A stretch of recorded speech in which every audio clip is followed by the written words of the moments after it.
हाँ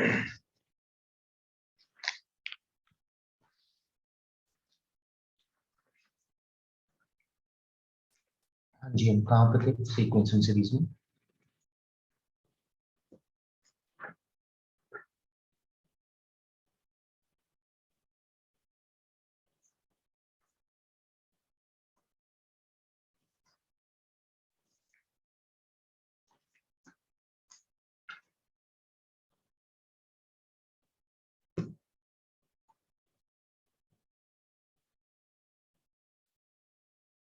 hello everyone, am I Audible?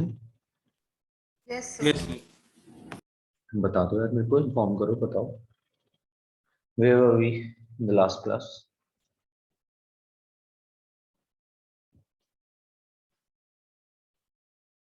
AP पढ़ रहे थे, मुझे लगता है एएम नहीं पढ़ा है, बस एपी के क्वेश्चन सॉल्व कर रहे थे ना। Questions कर रही है सर। कोई क्वेश्चन जो उसमें डाउट हो, मैं लास्ट क्लास में दिया हो? नहीं कितने, क्या था लास्ट क्वेश्चन?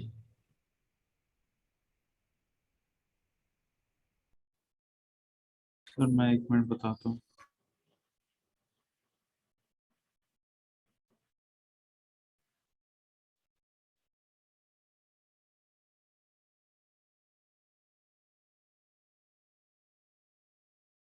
सर वो वाला है, वो मेरे को समझ नहीं आया था। A b c are in A P prove a bracket 1/b + 1/c।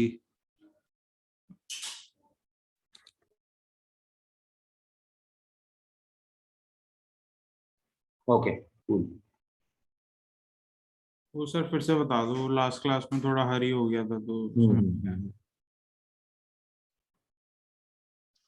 ABC AP में थे और हमें प्रूव करना था कुछ, राइट? तो मैं आपको बताता एक मेथड, तो मैंने आपसे यहाँ पे सबसे पहले तो ये डिस्कस करा होगा कि आपको इस तरीके के क्वेश्चंस में अपनी तरफ से कोई 3 वैल्यूज, वो भी सिंपल 3 वैल्यूज पुट कर देनी चाहिए जो एपी में हो।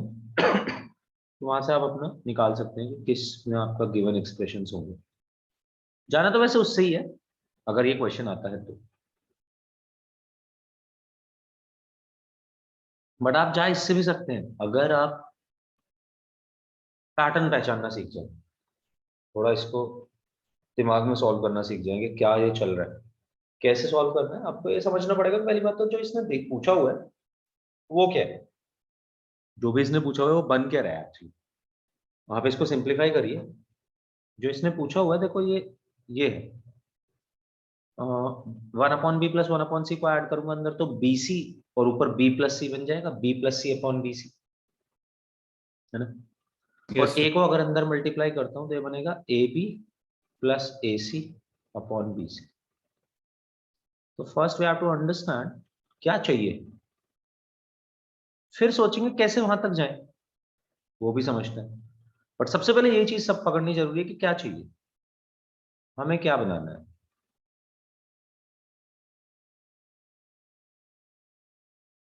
हमें ये बनाना है, राइट? एक सिमेट्रिसिटी भी दिख रही है कि नीचे में एक बार बीसी है, सॉरी, एक बार एसी है, एक बार एसी है, और एक बार एबी है।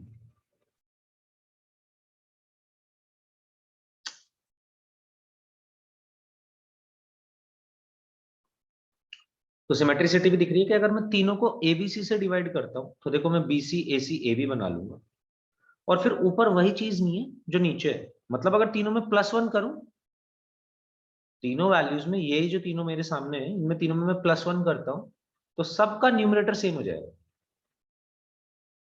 +1 करते ही।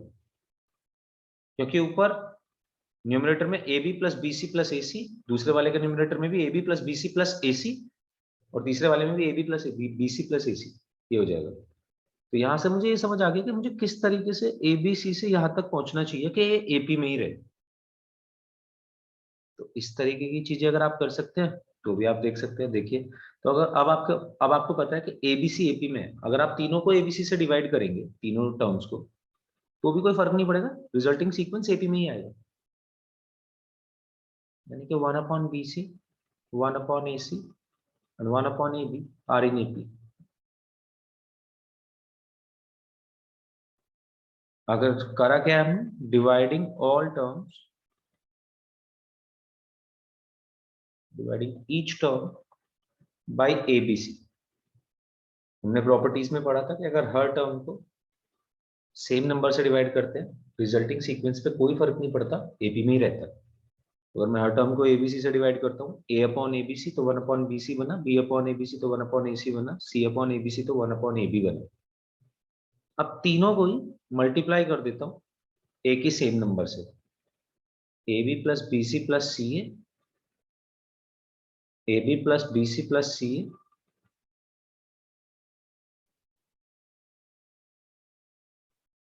And A B plus B C plus सी।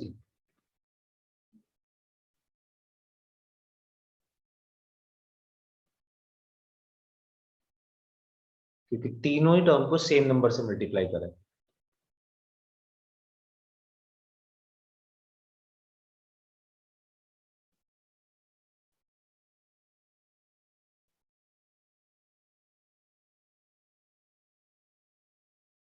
और फिर -1 कर दिया हर टर्म से सब्ट्रैक्ट।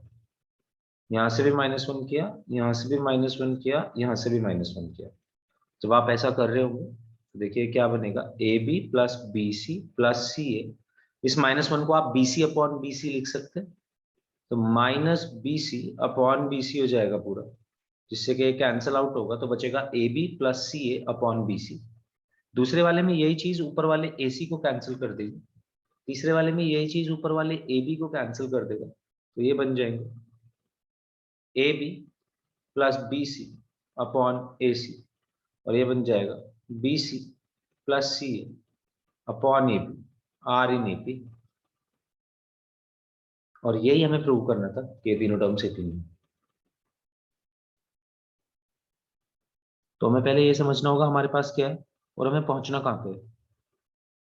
वहां तक क्या हम सेम ऑपरेशंस करते हुए सब पे पहुंच सकते हैं? मल्टीप्लाई करें, डिवाइड करें, ऐड करें, सब्ट्रैक्ट करें, इससे कोई फर्क नहीं पड़ता, सबके साथ करना पड़ेगा। और ये बात हमें तब पता चलेगी जब फर्स्ट ऑफ ऑल क्या एक्सप्रेशन जो हमें निकालना है वो पता चले।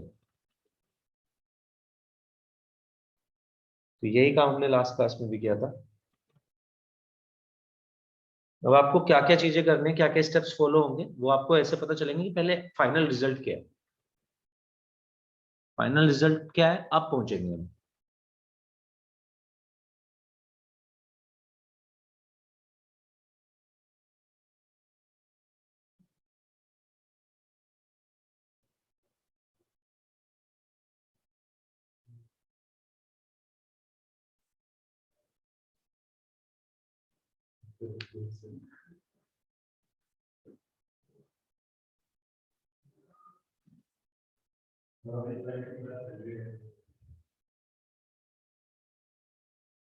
हाँ जी, समझ आई ये बात? Yes, sir. अच्छा एक बात बताओ, तुम्हारी क्लास में क्या वो क्वेश्चन हुआ था क्या, A1 A2 A3 A4 A5 up to A2n+1 वाला? सर बताना क्या था उसमें? उसमें हमें बताना था, सम बताना था A2n+1 plus A1 A2n plus A2, ऐसे पेयर्स बन रहे थे। ओके, नहीं हुआ इसका नहीं मतलब। सर, ये नहीं हुआ। हाँ जी, आगे बढ़े, बता सकते हैं। हाँ सर, बिल्कुल। Okay, so the question is if A1 A2 A3 ऐसी टर्म्स चलती जा रही है, टोटल नंबर ऑफ टर्म्स है 2n+1। These are 2n+1 terms which are in AP। तो अब आपसे पूछा गया है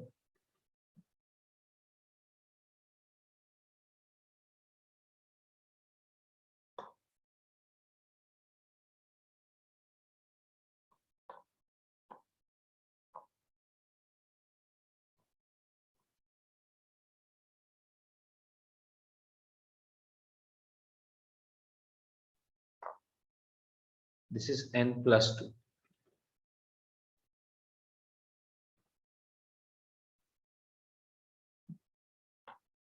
इसकी वैल्यू क्या होगी?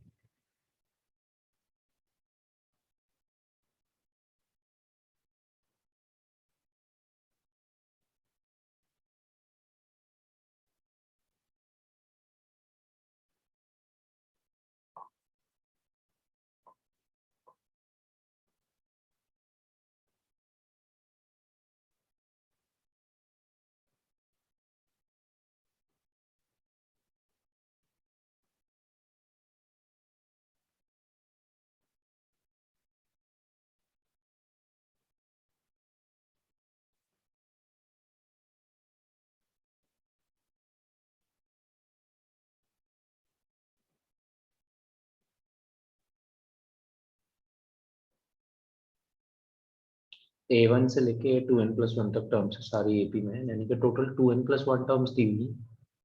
आपको first term from the last, first term from the first, then second term of the from the last, second term from the first, इन सबके सम के पेयर्स दिए हुए। आपने एक प्रॉपर्टी भी पढ़ी है इसके बारे में कि ये सारे सम इक्वल होते हैं। पहले तो क्या आप मुझे बता सकते हैं कितने पेयर्स हैं जिनका सम निकालना है?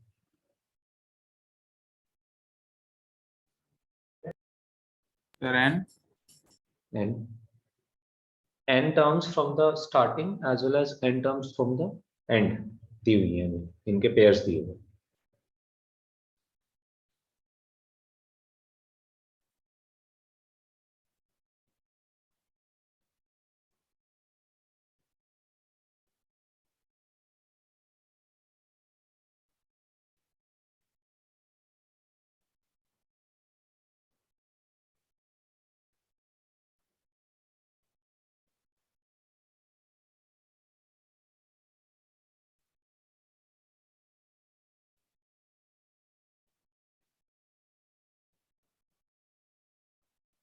सर 1 मिनट दे दो सर, ट्राई कर रहे हैं। कर सकते हो, बिल्कुल करते रहो।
बिल्कुल ऋषित बी।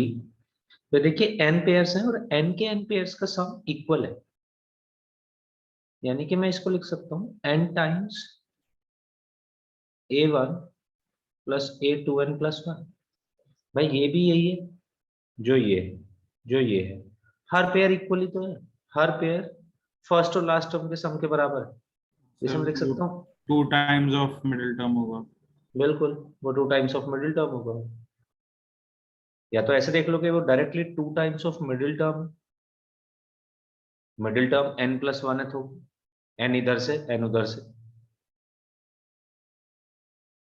देखो इधर से हमने चलना शुरू करा था, यहाँ पे पहुंचे, तो ये अगर इधर से nth term from the beginning है तो ये nth term from the end है, बीच में बची n+1 टर्म। या तो आप ऐसे देख सकते हो sum of first and last term twice of middle term ही होना है। अदरवाइज आप ऐसे भी देख सकते हैं कि A2n+1 को कैसे लिखेंगे, ऐसे ही तो लिखेंगे, और ये बनेगा n टाइम्स 2A1, वहां पे कैंसिल 2ND, 2 बाहर आया 2 है, अंदर बचा A1 plus ND which is nothing but AN+1, n+1 term ही तो लिखी हुई है, n+1 टर्म को लिखोगे तो A1 प्लस ND तो लिखोगे, यही आंसर बी। सर एक सेकंड क्वेश्चन आपके, लास्ट से दोबारा से बता दीजिए। बिल्कुल सेकंड लास्ट स्टेप में A1 plus n times D लिखा हुआ है। A1 plus n times D का मतलब है first term plus n times d।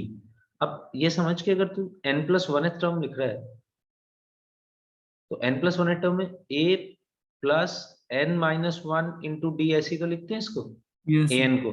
तो Yes, n प्लस वन के लिए लिखेंगे हम n plus one minus one into D.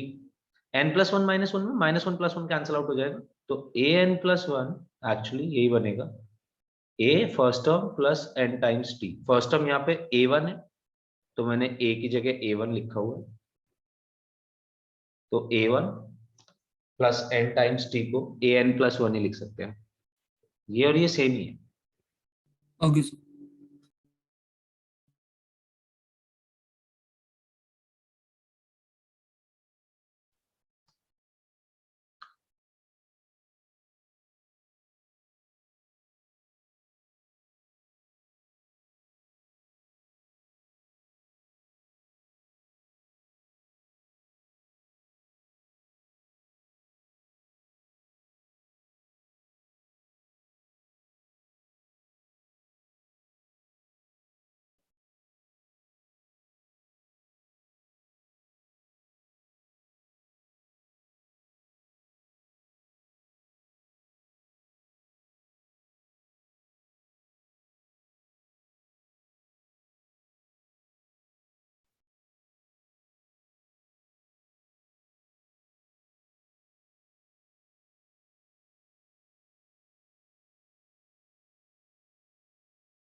ये आपके लिए होमवर्क क्वेश्चन होगा, इसे आप नेक्स्ट क्लास में सॉल्व करके लाएंगे। हाँ जी, नेक्स्ट पढ़े, हटा सकते हैं पूरी। 1 मिनट सर, मैं डिस्कनेक्ट हो गया था सर।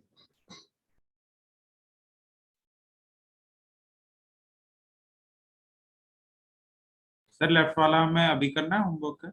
नहीं नहीं, होमवर्क में क्वेश्चन हो जाएगा, वैसे काफी आसान नहीं है, पर करना बात नहीं।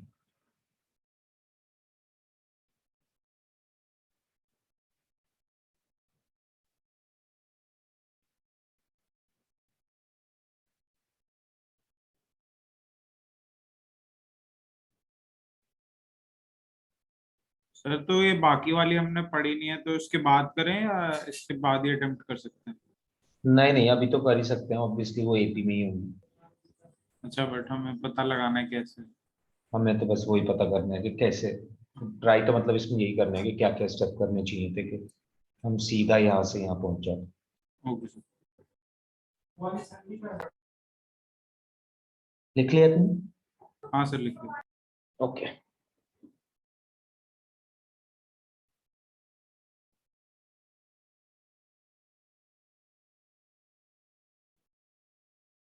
Four numbers are in A, P दो तीन क्वेश्चन होमवर्क के हैं। ये वाला भी होमवर्क नहीं है तुम्हारा। The sum of first and last term is 8।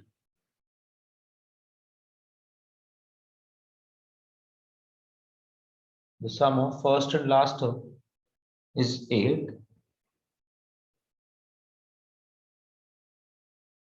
and the product of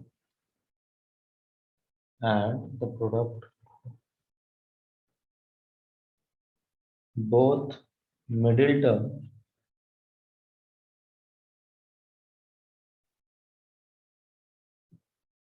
is 15, the least number of the sequences.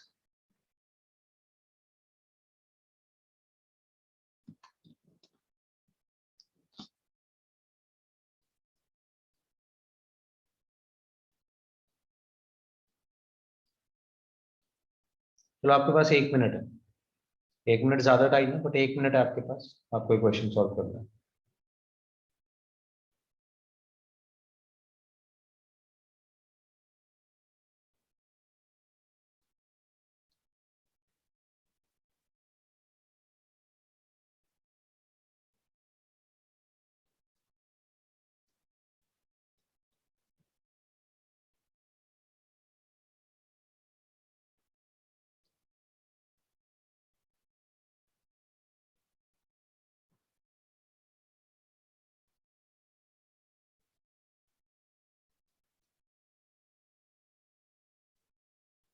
Sir least number निकालना है ना? हाँ जी।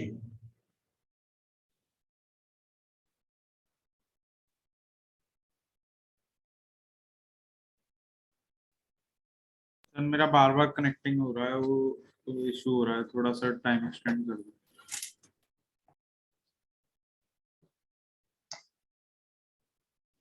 वैसे इजी है क्वेश्चन काफी, मतलब हम क्वेश्चन तो कर ही सकते हैं, जल्दी हाँ सर करना है कर बस। सकता हूँ सर, कनेक्टिंग होता है तो क्वेश्चन नोट नहीं कर पा रहा था, हो तो जाए। कर।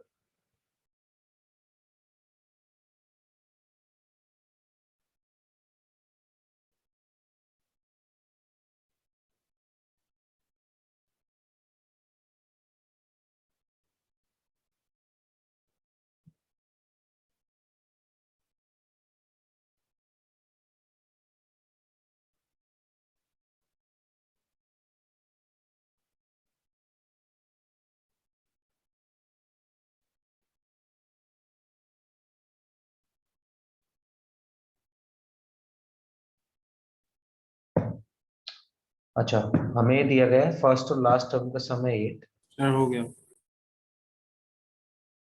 और दोनों मिडिल टर्म्स का प्रोडक्ट है 15। बिल्कुल करेक्ट है देवांश। हमें दिया गया है कि देखो 4 नंबर्स हैं, वैसे तो 4 नंबर में कोई भी मान सकता हूँ, पर मैं ऐसे मान रहा हूँ A1 A2 A3 A4। वैसे मैं 4 नंबर्स मानता तो वही मानता A-3D A+3D A-D A+D, पर यहाँ पे कुछ करने की जरूरत नहीं है ज्यादा चीजें, इसलिए क्योंकि आपको ये दिया गया है कि A1 और A4 का सम 8 है। अगर A1 A4 का सम 8 है तो इसका मतलब A2 A3 का सम भी तो 8 है। और साथ साथ ये भी दिया गया है कि A2 और A3 का प्रोडक्ट है 15। मतलब बेसिकली आपको ये दिया गया है दो नंबर्स जिनका प्रोडक्ट 15 है, जिनका सम 8। नंबर्स कौन से? करेक्ट है ऋषि, नंबर्स 5 और 3। नंबर्स 5 और 3, तो बीच वाले नंबर अगर 5 और 3 है तो और दो कौन से होने चाहिए? 7 और 1 होने चाहिए, तो 1 आ जाएगा answer, least number of the sequence. First last का सम दिया तो इसका मतलब बीच वाले मिडिल टर्म्स का भी सम दिया हुआ है, मिडिल टर्म्स का सम भी दिया हुआ है 8, मिडिल टर्म्स का प्रोडक्ट भी दिया हुआ है 15, यानी कि मिडिल टर्म्स हुई 3 और 5। सर इसको ऐसे कर सकते थे, A-3D A+D A+D A+3D, बिल्कुल कर सकते A4 आ जाता उससे। हैं। देखो नेक्स्ट।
हाँ जी, आप सिर्फ सेकंड क्वेश्चन करते रहो,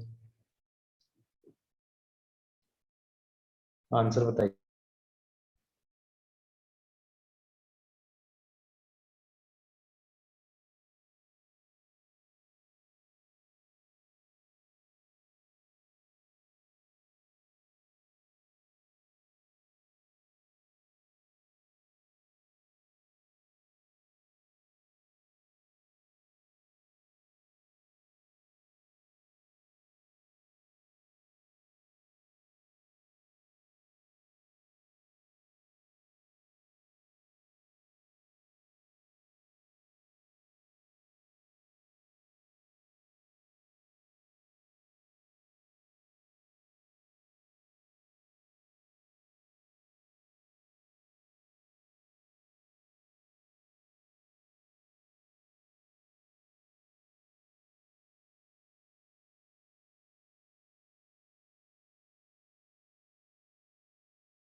सर मैंने एक भेज दिया पर इसके शायद 2 आंसर होंगे।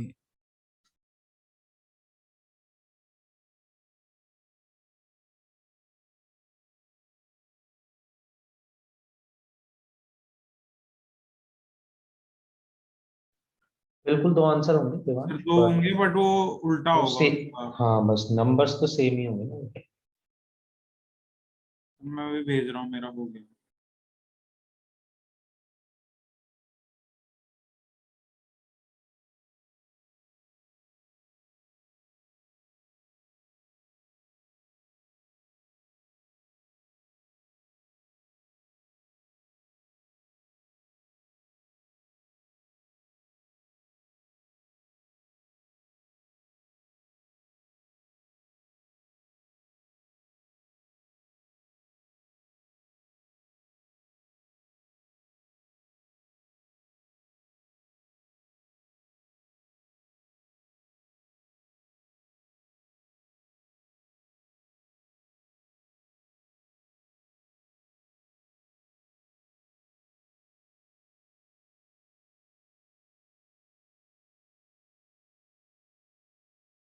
करेक्ट है ऋषभ।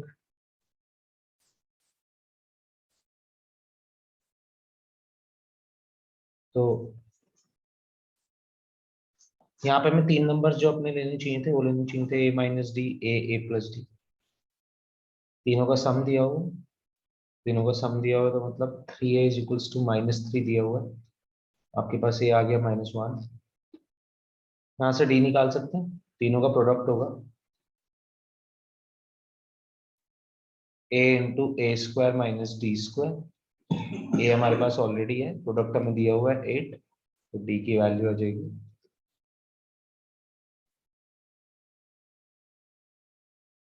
ना, d square -1 is equals to 8, मतलब d square is equals to 9।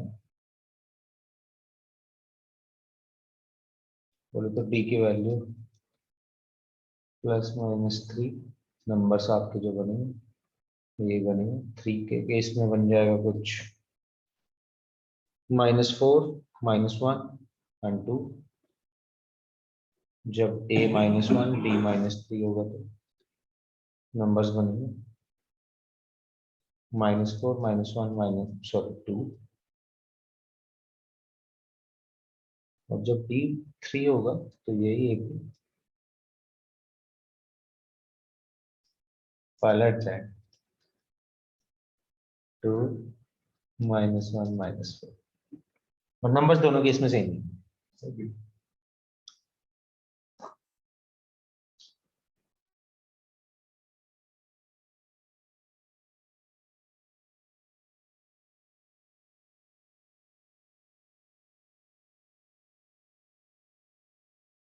फिर ये लिखना है साइन रूल कोसाइन रूल अभी, या वेट करना है?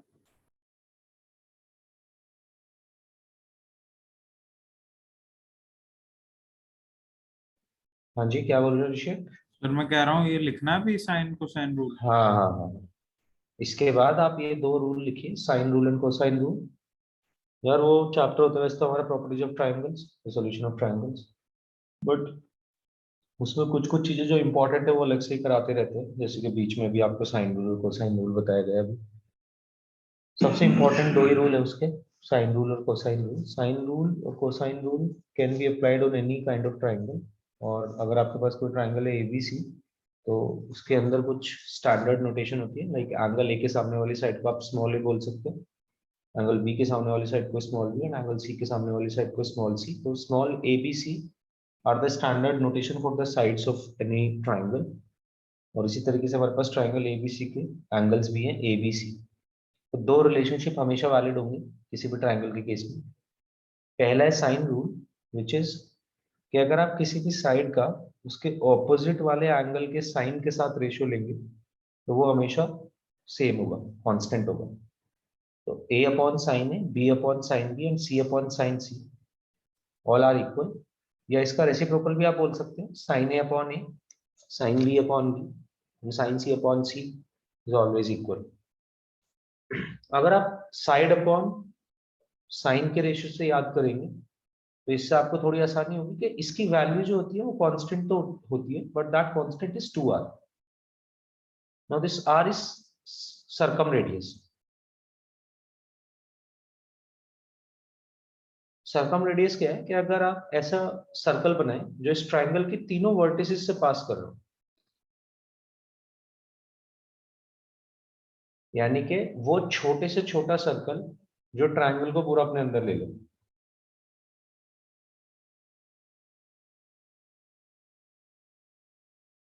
ऐसे तो बहुत सारे सर्कल्स होंगे जो ट्रायंगल को सर्कमस्क्राइब कर रहे होंगे, बट ये वो सबसे छोटा सर्कल होगा जो ट्रायंगल को सर्कमस्क्राइब करेगा। तो यहां से इसका जो सेंटर है, सेंटर से हर वर्टेक्स का डिस्टेंस सेम होगा क्योंकि तीनों वर्टिसेस इस पे लाई कर रहे होंगे।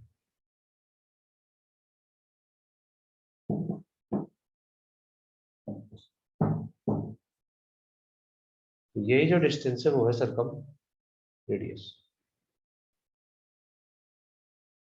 अब सर्कमरेडियस निकालने का भी तरीका आपको बताया गया है। Circumradius is ABC upon 4 times area of triangle. और आपके पास साइड्स हैं ट्रायंगल्स की, तो आप काफी कुछ कर सकते हैं ट्रायंगल के अंदर। आपने हीरोन्स फॉर्मूला भी पढ़ा था, तो बहुत सारे फॉर्मूले रेडियस सॉल्यूशन ऑफ ट्रायंगल्स में हीरोन्स फॉर्मूला के टर्म्स में भी होते हैं। जिस तरीके से आप हीरोन्स फॉर्मूला में S minus A, S minus B, S minus C use करते थे, वैसे यहाँ पे भी आपके पास बहुत अलग अलग तरीके के फॉर्मूले होंगे, बट अभी के लिए आपको दो याद करने, दो ये बहुत इंपॉर्टेंट फॉर्मूले। इसमें से कुछ चीजें आपको पढ़ाई जाएंगी जब कोऑर्डिनेट ज्योमेट्री से पहले स्टार्ट कर रहे होंगे। तो R की वैल्यू होगी ABC upon 4 area of triangle. But अभी के लिए आप अगर R को याद ना भी रखें तो भी चलेगा, लैम्डा मान सकते हैं इसको। A अपॉन साइन है, B upon sine B, C upon sine C की वैल्यू लैम्डा के इक्वल होती है। Basically they are constants. उसी तरीके से कोसाइन रूल कहता है कि आप किसी भी एंगल का कोसाइन निकाल सकते हैं, कॉस निकाल सकते हैं। फिर से आपको एंगल A का कॉस कैलकुलेट करना है, तो cos A will be the sum of squares of two adjacent sides. जो भी इस एंगल को बना रही होंगी साइड्स, उन दोनों साइड्स के स्क्वायर्स का सम, माइनस ऑपोजिट जो भी साइड होगी उसके square, divided by 2BC। For cos A के लिए जो भी हमने सम निकाला था एडजेसेंट साइड का, उसी का 2BC। तो अगर हम cos A निकाल रहे हैं तो B square plus C square minus A square upon 2BC। Similarly cos B निकाल रहे हैं तो B स्क्वायर माइनस होगा, यानी कि A square plus C square minus B square upon 2AC। क्या आप मेरे को cos C का फॉर्मूला बता सकते हैं?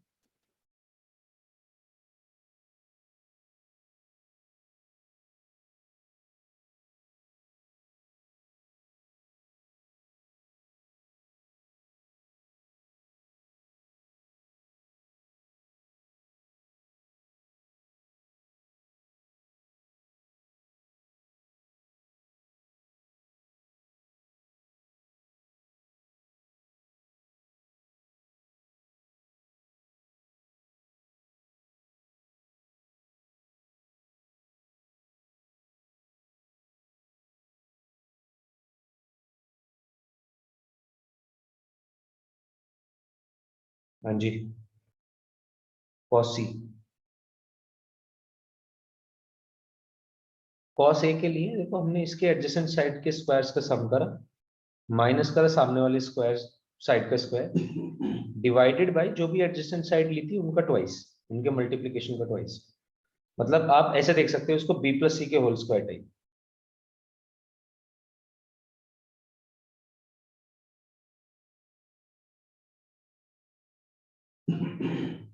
तो ऋषिक मैं समझा देता हूँ कोसाइन रूल कैसे लिखना है। कोसाइन रूल लिखने का तरीका ये है, कोसाइन रूल लिखने का तरीका ये है, देख अगर कॉस ऑफ एंगल A लिख रहे हैं, पहले ये लिख लिया कि नहीं ये बताओ साहब, मैं हटा दूं इसको? Yes, sir. Yes sir. Sir sine से ही बता दो सर। तो साइन वाले के केस में हम बता तो सबसे पहले ये रहे, देख कि अगर हमारे पास कोई एक ट्रायंगल है, वैसे तो हम इसको डिस्कस करेंगे जब हम डिटेल में डिस्कस तब कर रहे होंगे जब हम पढ़ रहे होंगे कोऑर्डिनेट ज्योमेट्री। और अभी के लिए थोड़ी बहुत बात है कि एक ट्रायंगल के लिए दो तरीके के सर्कल एग्जिस्ट करते हैं। एक होता है सर्कम सर्कल, एक होता है इन सर्कल।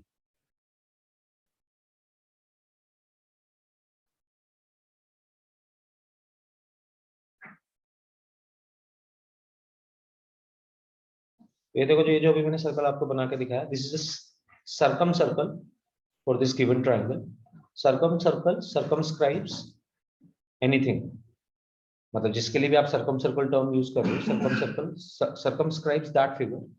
अगर एक ट्रायंगल के लिए सर्कम सर्कल की बात कर रहे हैं, तो circum circle for a triangle एक ऐसा सर्कल, यानी कि जो उसके तीनों वर्टिसेस से पास कर रहा है। ये इसको हम ऐसे भी देख सकते हैं कि ये वो सबसे छोटा सर्कल होगा जिसके अंदर ये पूरा ट्रायंगल आ चुका है। ऐसे ही ये जो दूसरा सर्कल अभी मैंने बनाया, ये इन सर्कल। इन सर्कल एक इतना ऐसा सर्कल होगा जो जिसके लिए मतलब तीनों साइड्स टेंजेंट की तरह बिहेव कर रही होंगी ट्रायंगल की। या फिर ऐसे भी देख सकते हैं आप कि वो सबसे बड़े से बड़ा सर्कल जो इस ट्रायंगल के अंदर आ सकता है। इससे बड़ा कोई भी सर्कल अगर आप बनाएंगे तो वो ट्रायंगल के अंदर नहीं आ पाएगा, वो ट्रायंगल से बाहर निकल जाएगा। तो ये दो कॉन्सेप्ट एग्जिस्ट करते हैं फॉर एनी ट्रायंगल। अब इनके बारे में हम डिटेल में पढ़ भी रहे होंगे। ये जो इन सेंटर सॉरी, ये जो इन सर्कल है, इसका जो सेंटर होगा वो होगा इन सेंटर, और इसकी जो रेडियस होगी उसे बोलेंगे इन रेडियस। सिमिलरली जो हमारे पास ये सर्कम सर्कल होगा, इसका सेंटर कुछ और होगा, जरूरी नहीं है यही हो, ये हो सकता है अगर इक्विलेटरल ट्रायंगल होता, बट इस केस में तो इन जनरल अलग अलग होंगे दोनों। तो अगर यहाँ पे हम देखते हैं, सर्कम सर्कल के सेंटर को हम बोलते हैं सर्कम सेंटर, और इसके रेडियस को बोलते हैं circum radius.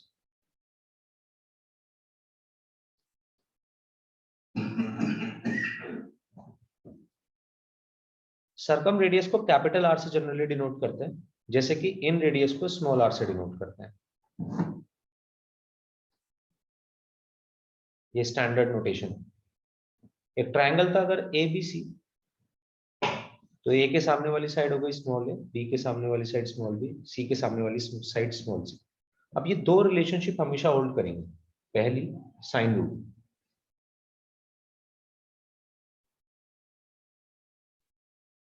Sine rule is a relationship between sine of any angle and its opposite side.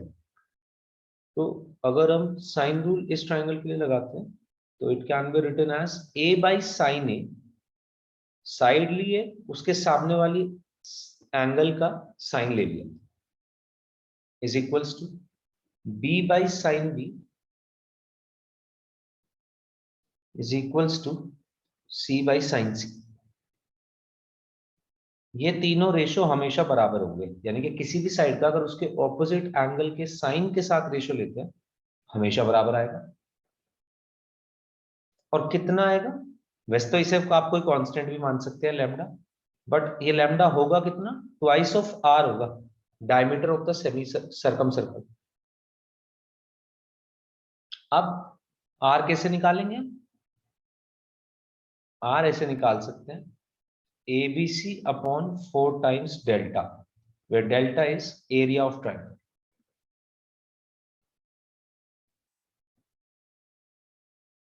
ये तो होता है sine rule.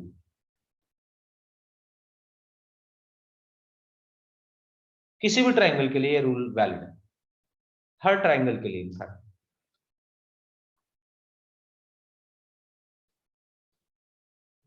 Second is cosine rule. और कोसाइन रूल क्या कहता है कि आप किसी भी एंगल का कॉस निकाल सकते हैं, कोसाइन निकाल सकते हैं।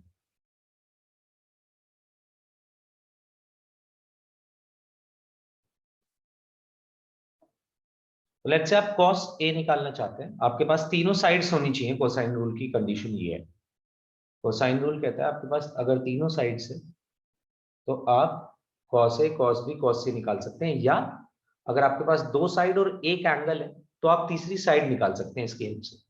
ये इसका यूज है। जैसे कि साइन रूल में अगर आपके पास दो एंगल और एक साइड है तो आप दूसरी साइड निकाल सकते हैं, या दो साइड और एक एंगल है तो तीसरा एंगल निकाल सकते हैं। जैसे आपके पास ए बी है और एंगल ए या एंगल बी में से कोई एक एंगल भी है, तो आप बचा हुआ दूसरा एंगल निकाल सकते हैं। जैसे ही आप दूसरा एंगल निकालेंगे तीसरा एंगल खुद ब खुद निकल जाएगा, क्योंकि तीनों को सम 180 डिग्री है। Solution of triangles is a chapter all about the measurements of a triangle. ये आपको ये बताता है कि अगर आपके पास कितनी चीजें होंगी तो आप सारी चीजें निकाल लोगे फिर ट्रायंगल की। तो अगर आपके पास दो साइड्स हैं तो तीसरी साइड कैसे निकाल सकते हैं, या एरिया, या फिर एंगल्स, ये वो सब रिलेशनशिप आपको बताता है। तो साइन रूल यूज करा जाता है जनरली जब आपके पास तीन एलिमेंट हो, तो आप तीन से फोर्थ निकाल सकते हैं। कोसाइन रूल भी इसी के लिए यूज करा जाता है। कोसाइन रूल का यूज थोड़ा अलग है। साइन रूल में देखिए, अगर आपको ए साइड बी और एंगल सी पता होगा तो आप साइन रूल का कोई यूज नहीं कर पाएंगे। आपको साइड ए साइड बी और एंगल सी पता होगा तो आप साइन रूल का कोई यूज नहीं कर पाएंगे, क्योंकि हर केस में आपके पास दो दो वेरिएबल्स बच रहे हैं। तो उस टाइम पे आपको कोसाइन रूल ही यूज करना पड़ेगा। तो कोसाइन रूल क्या कहता है, अगर आप एंगल ए का कॉस लिखना चाहते हैं तो आप इसकी एडजेसेंट साइड देखिए, या ये देखिए कि एंगल ए को बनाया किसने, बी और सी ने बनाया। तो ये इस तरीके से होगा, b square plus c square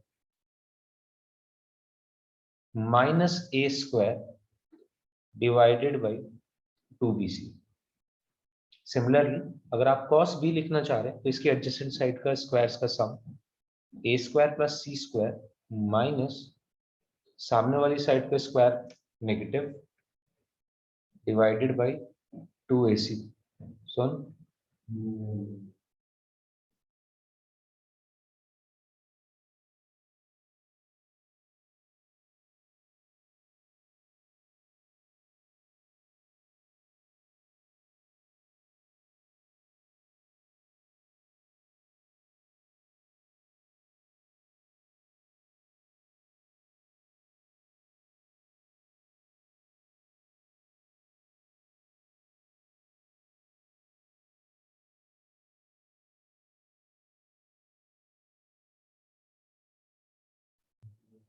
हाँ जी, अब आप क्या मेरे को cos c बता सकते हैं?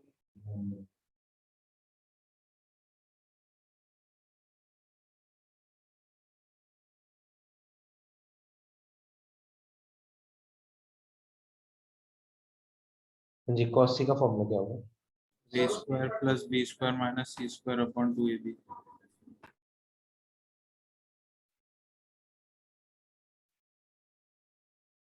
ये काम आते रहेंगे हमारे लगातार।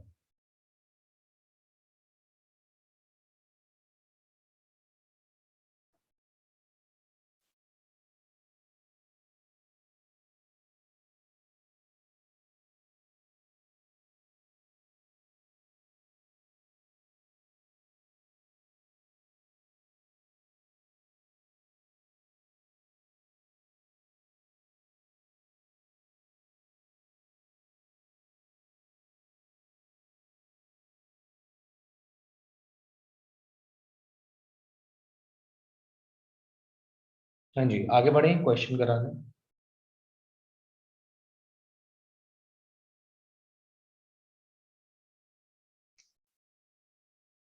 इन a triangle, in a triangle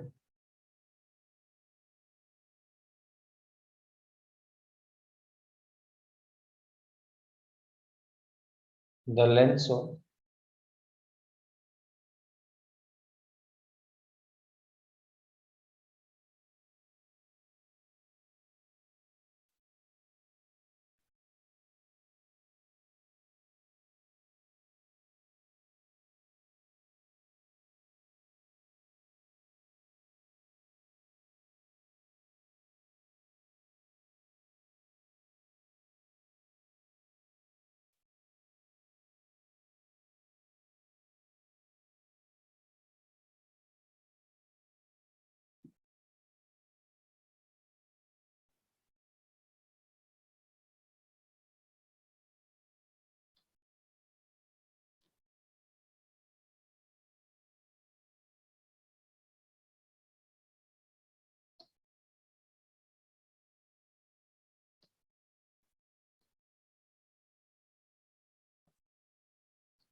कर सकते हैं आप स्टार्ट।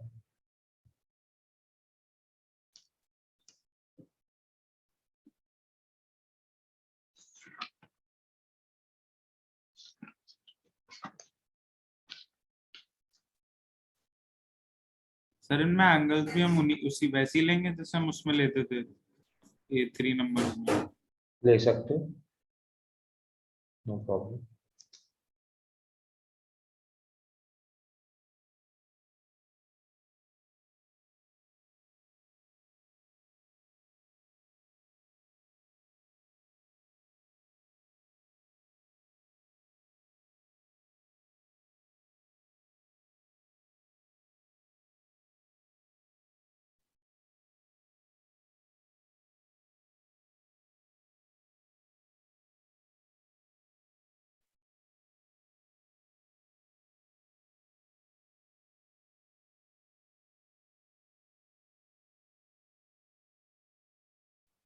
अच्छा, अगर 3 एंगल्स एपी में है तो क्या बात हमें कंफर्म्ड पता है उनके बारे में? क्या इसका कोई कंक्लूजन आप बता सकते हो मुझे सीधा कि जी 3 एंगल्स एपी में है तो ऐसा है?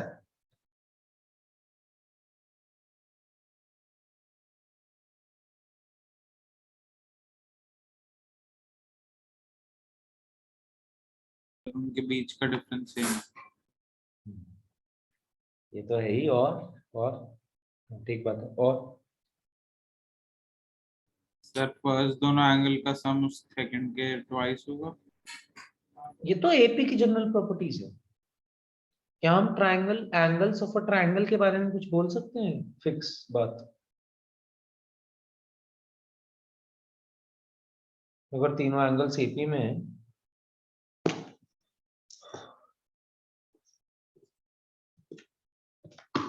अच्छा तेरे पास सम ऑफ एंगल्स नहीं है क्या? है सर 180। तो तीनों का सम कितना होगा? 180। 180। तो 3a हो गया 180, a की वैल्यू 60 आ गई। हाँ सर। तो a की वैल्यू 60 आने का ये तो मतलब हुआ कि मिडिल एंगल हमेशा 60 डिग्री होगा। Yes sir. मतलब बीच वाला एंगल तो हमेशा 60 है,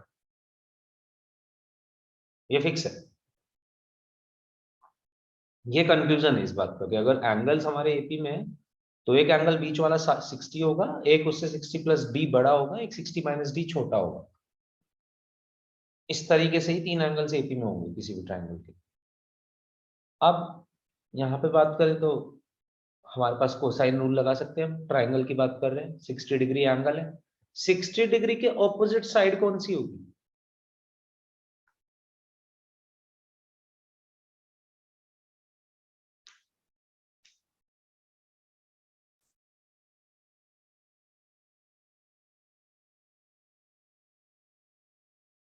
तो 9 के ऑपोजिट वाला होगा। भाई दो बड़े वाली साइड्स दे रखी हैं आपको, 9 और 10, तो यानी कि तीसरी जिससे छोटी होगी। तो 9 ही है ना बीच वाली साइड, तो बीच वाले एंगल के सामने बीच वाली साइड ही होगी। बस फिर जैसी आपने ज्योमेट्री फिगर आउट करी इसकी, एक एंगल 60, ये 9, ये 60 प्लस डी, ये 60 माइनस डी,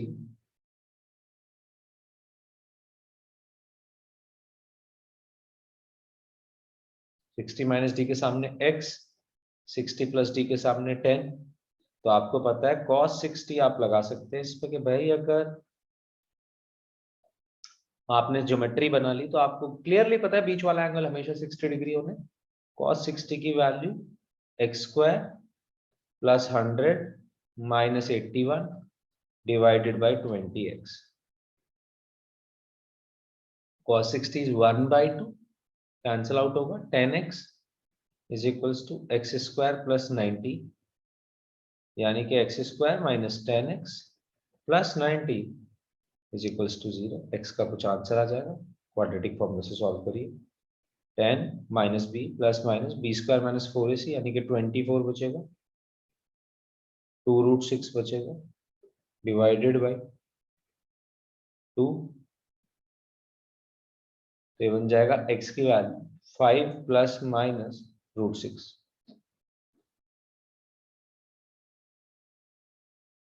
किसी भी दो नंबर का सम, दो साइड का सम तीसरे से बड़ा होना चाहिए। 5 + √6 भी सही है। √6 की वैल्यू होगी लगभग लगभग 2.4 से थोड़ी बड़ी, 2.5 से थोड़ी छोटी, तो 2.45 मान लेता हूँ। 2.45 का मतलब है x would be nearly equal to 7.45 and 2.55। दोनों ही वैल्यूज वैलिड है, 10 और 9 के साथ चलेंगी।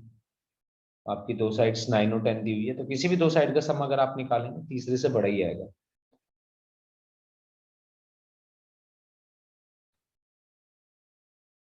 यानी कि दोनों साइड्स एग्जिस्ट करती हैं, तो x की वैल्यू 5 ± √6 हो सकती थी अगर आपके एंगल एपी में और बड़े वाली दो साइड्स 9 एंड 10 है तो।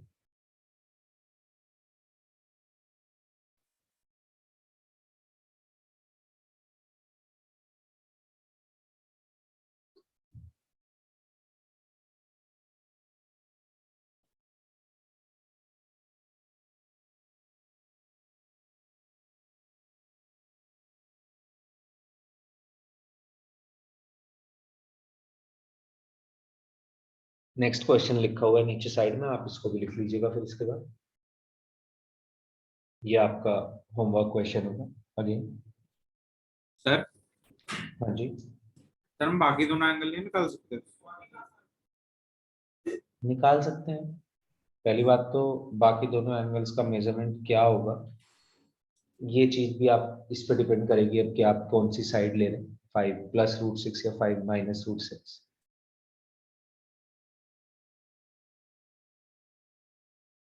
बट ऐसा भी जरूरी नहीं है ना कि जो उनकी वैल्यू है वो ऐसी एग्जैक्ट है कि आप निकाल ही पाए।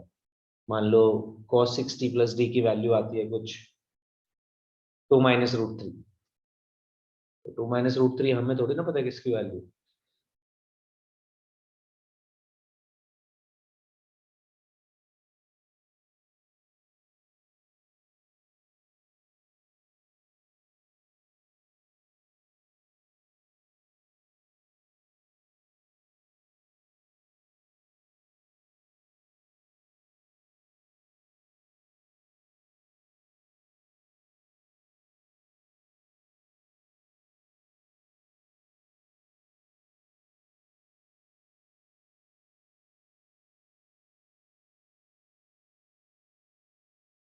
हाँ जी, आगे बढ़े, कोई बचा है तो प्लीज बता दो। 1 मिनट सर, क्वेश्चन लिखना है दूसरा वाला।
हाँ जी, ए और बी कोई दो नंबर्स हैं।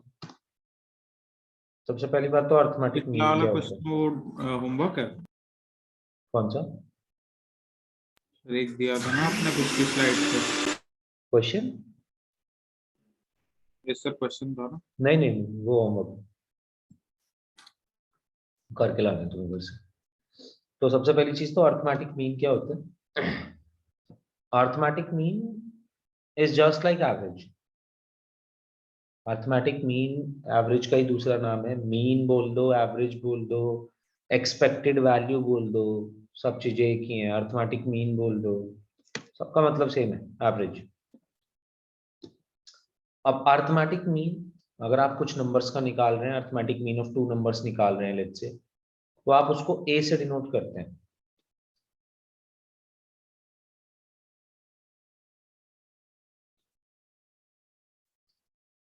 और किन्हीं भी नंबर्स का अर्थमेटिक मीन निकालने का तरीका होता है sum of all the observations divided by number of observations. ये कैपिटल ए जब जब सीक्वेंस एंड सीरीज में यूज होगा तो इसका standard notation arithmetic mean of two numbers ही होता है। ठीक है,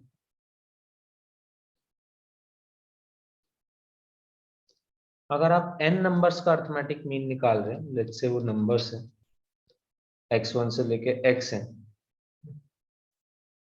तो हम उनका अर्थमेटिक मीन निकालने के लिए जो भी आपसे बोला गया कि अर्थमेटिक मीन या एवरेज क्या होता है, sum of all the observation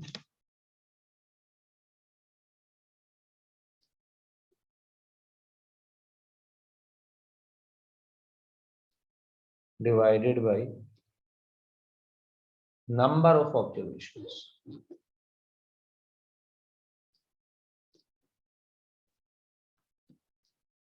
यानी कि इस केस में हो जाएगा x1 से लेके xn तक का सम डिवाइडेड बाय अर्थमेटिक मीन। एकदम एवरेज की तरह होता है। कैपिटल ए स्टैंडर्ड सिंबल है दो नंबर्स का अर्थमेटिक मीन का। दो नंबर्स का अर्थमेटिक मीन का मतलब हुआ अगर ए और बी दो नंबर्स है तो a plus b by two, ये कैपिटल ए की वैल्यू हो जाएगी। अगर आप ज्यादा नंबर्स का निकाल रहे हैं तो ज्यादा का भी निकाल लो, सेम रूल है, sum of all the observations divided by number of observations. But इसके साथ साथ यहाँ पे एक टर्म हो रहेगी एम्स। ये था अर्थमेटिक मीन। अब एक नई टर्म आएगी अर्थमेटिक मीन्स। अर्थमेटिक मीन्स अलग चीज है भाई।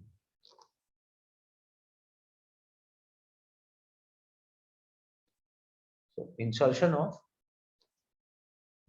of an arithmetic means, भाई पूरा ऐसे लिखो,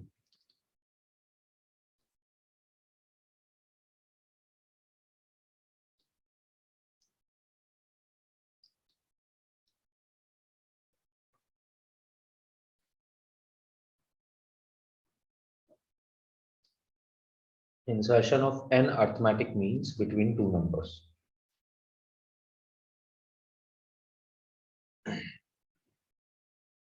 दो नंबर्स के बीच में कुछ अर्थमेटिक मीन्स कैसे इंसर्ट करें।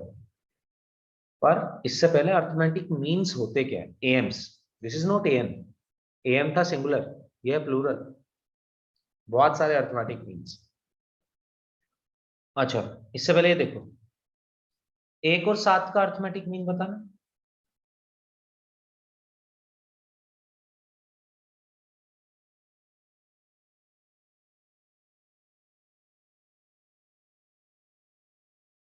दो नंबर से आपके पास 1 से क्या है देवांश? So 4. 4। 1 और 7 का अगर अर्थमेटिक मीन निकालेंगे तो अर्थमेटिक मीन हो जाएगा इनका 4। अब ये देखो 1 7 के बीच में ही आ रहा है ना 4। अगर आप ध्यान से देखो तो 1 4 7 तीनों एपी बना रहे हैं,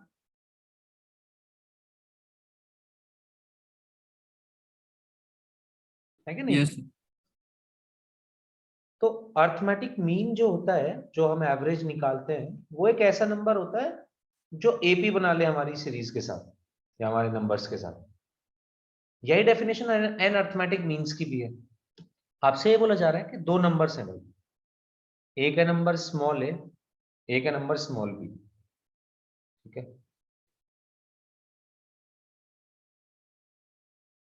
late a comma b be two numbers, then capital A1 capital A2 से लेके capital AN are n AMs and arithmetic means between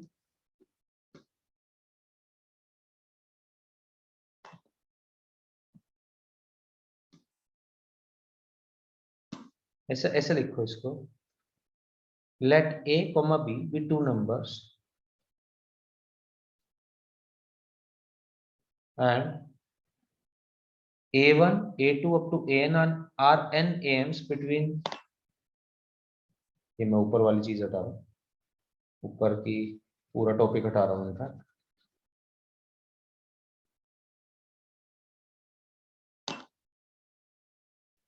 are n AMs between a and b if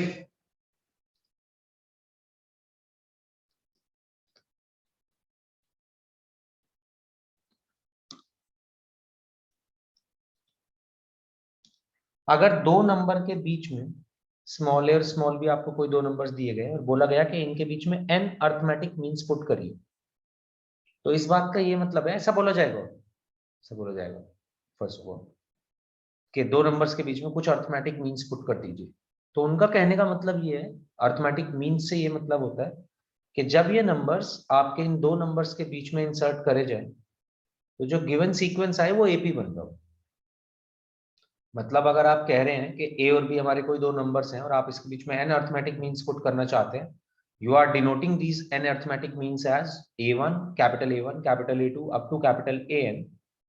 तो इनको अर्थमेटिक मीन्स बोलने का मतलब तो भाई ये है कि A comma A1 comma A2 up to A N comma B, ये सारा का सारा एपी में बन रहा हो, तब ये अर्थमेटिक मीन्स बोले जाएंगे ए और बी के बीच में।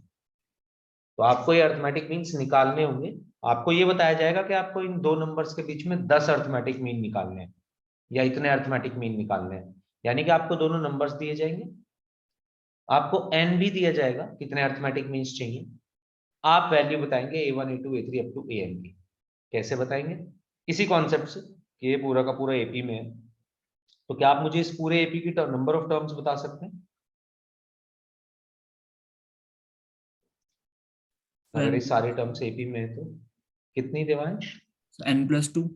n+2, क्योंकि n तो अर्थमेटिक मीन्स ही इंसर्ट करे हमने इनके बीच में, दो ये खुद भी नंबर थे, तो टोटल नंबर ऑफ टर्म्स इस एपी की n+2 बनेगी।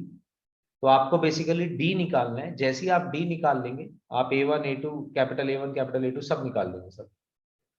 तो डी निकालने के लिए आपको क्या करना चाहिए, लास्ट टर्म नोन है, फर्स्ट टर्म नोन है, टोटल नंबर ऑफ टर्म्स भी पता होंगी, डी नहीं पता होगा, बस यहां से डी निकल जाए, last term minus first term divided by total number of terms plus 1।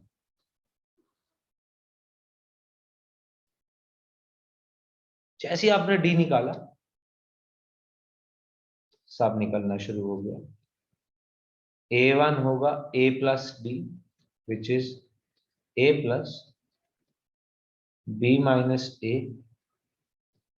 Upon n plus 1। Similarly a2 होगा a plus 2b a plus 2 times b minus a divided by n plus 1 and an which is a plus n times t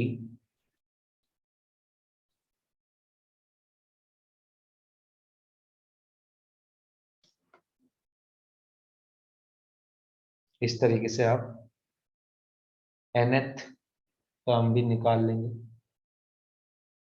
या nth an भी निकाल लेंगे।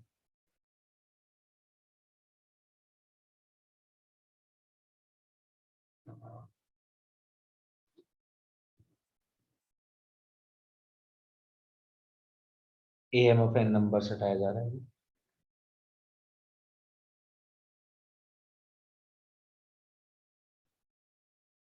हाँ जी, क्या आप मुझे, हमने जो प्रॉपर्टी बनाई थी कि हर इक्विडिस्टेंट टर्म का सम सेम होगा, क्या उसकी हेल्प से आप मुझे सारे एम्स का सम बता सकते हैं? A1 plus A2 plus A3 up to AN तक का सम। Yes sir. सर एक मिनट।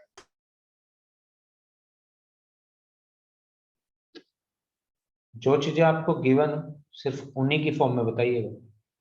गिवन है आपको N A B, तीनों गिवन है।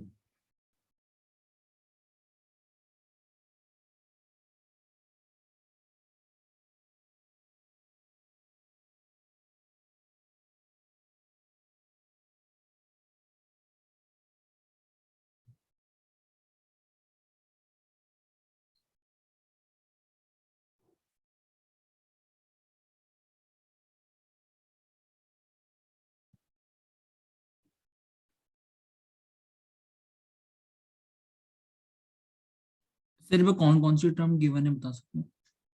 N A, मतलब A फर्स्ट टर्म और लास्ट टर्म गिवन है, A और B। और ये भी गिवन होगा कि कितने टोटल इंसर्ट करने हैं हमें एम्स, मतलब N भी गिवन होगा, N। ओके ओके, पहले मुझे एक बात बताओ, इक्विडिस्टेंट टर्म्स का सम तो सेम ही होगा ना? Yes sir. तो क्या मैं ये बोल सकता हूँ A प्लस बी का sum small a plus small b का सम A1 प्लस AN के बराबर होगा? यस सर बोल। और ऐसी A2 प्लस AN माइनस 1 के बराबर होगा। चलता जाएगा ये। तो ये टोटल कितने पेयर्स बनाएगा? N टर्म्स है भाई, N/2 पेयर्स बनाएगा। हर पेयर का सम कितना? A प्लस बी के बराबर। ये हो जाएगा सम। सर आ गया समझ। या ऐसे देख लो कि फर्स्ट और लास्ट टर्म का सम निकाला, उसका डिवाइडेड बाई 2 करा, वो मिडिल टर्म होगी। कितनी टर्म्स का सम निकाल रहे हो? N का, तो N से मल्टीप्लाई कर दो A प्लस बी बाई 2। ऐसे भी देख सकते हो।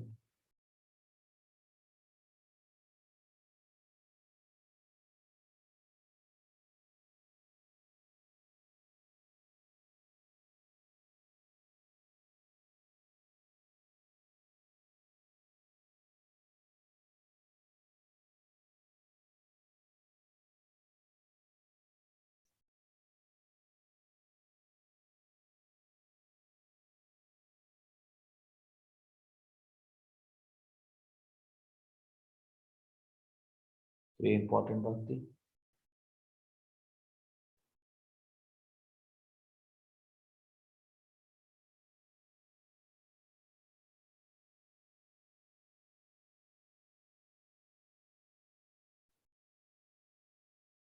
इस कॉन्सेप्ट से अभी तक सम ऑफ NAMs, और अभी आगे चलेंगे हम प्रोडक्ट ऑफ NGMs पढ़ेंगे। इस कॉन्सेप्ट से अभी तक जेई मेंस में क्वेश्चन नहीं पूछा, होपफुली पूछेंगे जल्दी। तो हो सकता है आपके साल पे ना पूछ ले, हर बार मैं हर बच्चे को बोलता हूँ, पिछले 2-3 साल से बोल रहा हूँ। कभी भी पूछा जा सकता है इस कॉन्सेप्ट पे क्वेश्चन, अभी तक पूछा नहीं गया।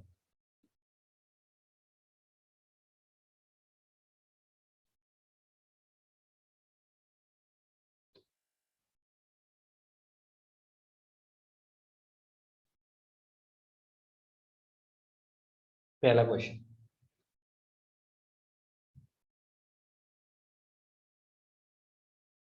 3 AMs निकालने बिटवीन 3 and 19।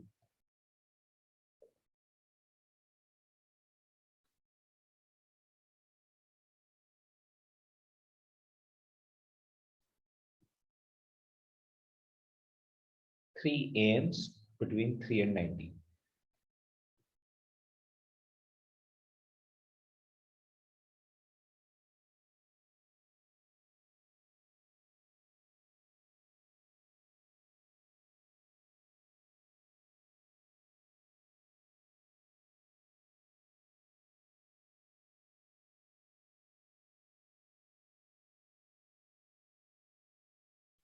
अच्छा दोस्त, एम निकालने के लिए क्या निकालना है? Basically D.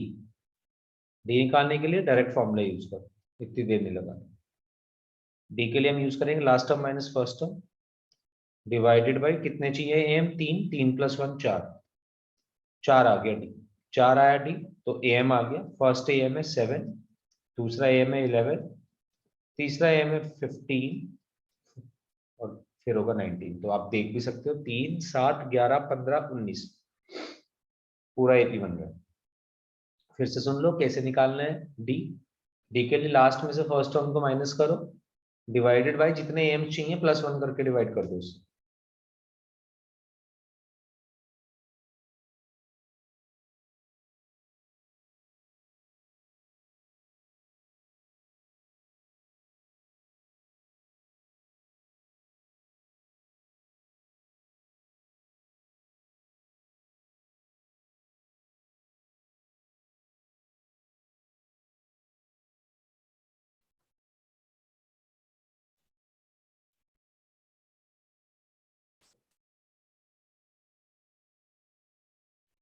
पांच एम्स निकालने का है 19 और 55 के बीच में, 19 एंड 55।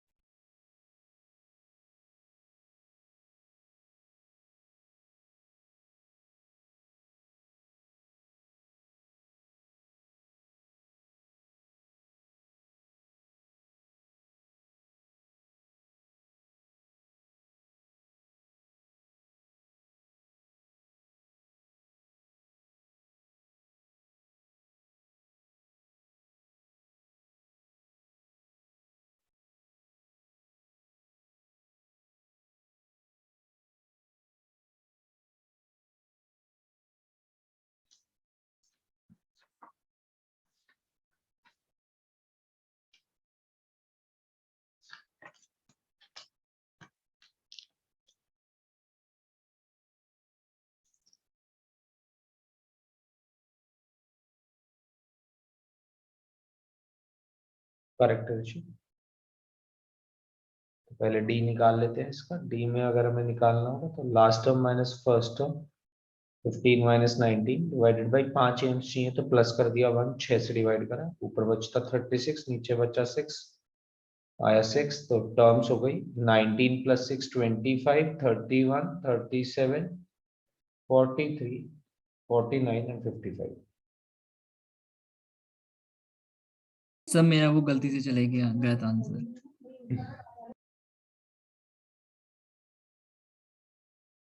हाँ तो 6 ही रहा है पर। यस सर, वो मैं 19 से करना भूल गया तो मैंने 5 से कर दिया, प्लस वो गलती हो गई। अच्छा,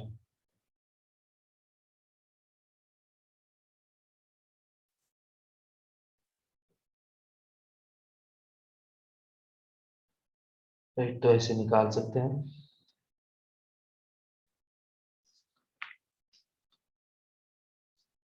एक होमवर्क के लिए क्वेश्चन मैं यहाँ से भी देना चाहूंगा। Can I remove this?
Try करके पहले खुद से कर पाए, पहले पैटर्न को पहचान पाए। ओके सर ये अभी करना है? नहीं नहीं अभी नहीं करना, करके लेके आना है।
सर कुछ पूछना था, मतलब अच्छा, अगली पूछ क्लास सकते हो। जो क्वेश्चन है या फिर बाद में?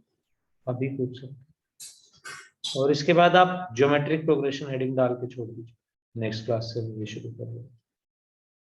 सर इसमें पैटर्न तो ये है कि 4 नंबर्स जितना n है उतने n नंबर्स में हम उसको कर रहे हैं।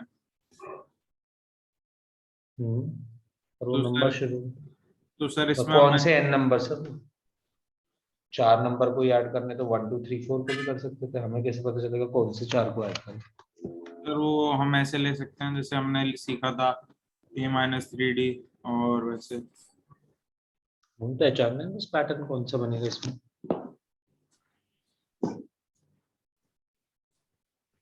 वैल्यूज रखते तो एक ही पहली बारी में समझ आ जाएगा। ओके और क्या पूछ, नहीं ये सर। इसी के बारे में पूछ रहे थे? हाँ सर अच्छा अच्छा, ठीक। वैल्यूज रखते तो पहली बारी में समझ आ जाएगा, बट वैल्यूज रख के मत चेक करिए, ट्राई करिए कि पहले खुद से बना के देख। ऊपर वाली चीज को देख, ऊपर वाले एक्सप्रेशन को देखते हुए नीचे पहुंचना है, ना कि नीचे से ऊपर। ट्राई ये करना है। Okay sir. चलिए फिर मिलते हैं next Thank you, sir. Class. Thank you sir.